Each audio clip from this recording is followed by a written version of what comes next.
చంద్రబాబు నాయుడు గారికి విజ్ఞప్తి చేస్తున్నా, మా పాలమూరు రంగారెడ్డి ఎత్తిపోతలకు అడ్డం పడద్దు, మా డిండి ప్రాజెక్టును అడ్డుకోవద్దు, మా కల్వకుర్తి, మా భీమా, మా నెట్టంపాడు, మా కోయిల్ సాగర్ మీరు అడ్డుకోవద్దు. ఒకనాడు పాలమూరు జిల్లాను మీరు దత్తత తీసుకున్నా అని చెప్పారు. మీరు బాధ్యతగా ఉండండి, మమ్మల్ని బ్రతకనియండి, మా ప్రాజెక్టులు పూర్తి చేసుకోనివ్వండి. ఆనాడు ఉమ్మడి రాష్ట్రంలో శ్రీశైలం వెనకాల నుండి 4 టీఎంసీల నీళ్లు తీసుకెళ్లేది ఉంటే ఇవాళ 9.5 టీఎంసీలు నీళ్లు తీసుకెళ్లడానికి మీరు ప్రాజెక్టులు పెట్టుకున్నారు. అందుకే చంద్రబాబు నాయుడు గారికి విజ్ఞప్తి చేస్తున్నా, రాయలసీమ లిఫ్ట్ ఇరిగేషన్ 3 టీఎంసీలు రోజుకు తరలించే ప్రాజెక్టును మీరు రద్దు చేసి మీ ఉదారత్వం ప్రదర్శించండి. మీరు 2 రాష్ట్రాలను సమానంగా తెలుగు వాళ్ళని అభివృద్ధి చేయాలన్న ఆలోచనతో ఉన్నది నిజమైతే రాయలసీమ లిఫ్ట్ ఇరిగేషన్ ప్రాజెక్టును రద్దు చేయండి.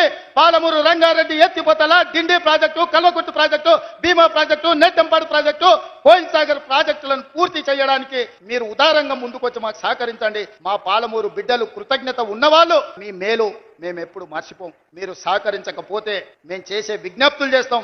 మా విజ్ఞప్తులను మీరు వినకపోతే పోరాటం ఎట్లా చేయాలనో పాలమూరుకు తెలుసు. పాలమూరుకి పౌరుషం ఉంది, పోరాటం చేసి సాధించుకునే శక్తి ఉంది. దానికి నాయకత్వం వహించే బాధ్యత నేను తీసుకుంటా సోదరులారా.